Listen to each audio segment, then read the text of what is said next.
రాత్రిపూట భూమి తన ఐస్ క్రీమ్ తింటూ రోడ్డు పక్కన ఉన్న పిల్లలకు ఐస్ క్రీమ్ ఇప్పిస్తూ ఉంటుంది. ఇక ఐస్ క్రీమ్ బండతను డబ్బులు అడుగుతూ ఉంటాడు. నా దగ్గర డబ్బులు లేవు అని చెప్పి భూమి అంటూ ఉంటే, అవన్నీ నాకు తెలీదు, మర్యాదగా నా డబ్బులు ఇస్తావా లేదా అంటూ అతను భూమితో గొడవ పడుతూ ఉంటాడు.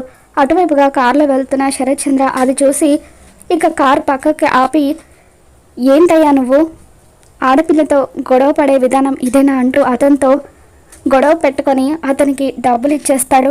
తర్వాత భూమితో డబ్బులు కూడా మర్చిపోయి అంత ఆనందం ఏంటమ్మా అని చెప్పి శరత్ చంద్ర అడుగుతాడు. దాంతో భూమి, ఇన్ని రోజులుగా నేను ఎవరినైతే కలవాలనుకుంటున్నానో అతని ఆచూకీ తెలిసింది, రేపే అతన్ని కలవబోతున్నాను, నా దగ్గర డబ్బులు లేవు కాబట్టి దీంతో సరిపెట్టాను, లేదంటే ఇంకా ఎన్నో చేసేదాన్ని అని చెప్పి భూమి అంటూ ఉంటుంది. అప్పుడు శరత్ చంద్ర, నువ్వు నా కన్నబిడ్డ లాంటి దానివి, నువ్వు ఏమేమి చేయాలనుకున్నావో అవన్నీ చెయ్యి, నేను నీకు డబ్బులు ఇస్తాను అంటూ భూమిని కారులో తీసుకువెళ్తాడు. తర్వాత తనకు కావాల్సినవన్నీ కూడా కొనిస్తాడు. భూమి శరత్ చంద్ర సహాయంతో రోడ్డు పక్కనున్న వాళ్లకు బెడ్షీట్లు పంచుతూ ఉంటుంది.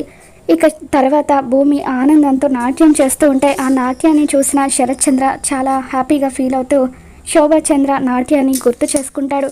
మరి ఈ వీడియో మీకు నచ్చినట్లయితే తప్పకుండా లైక్ చేయండి.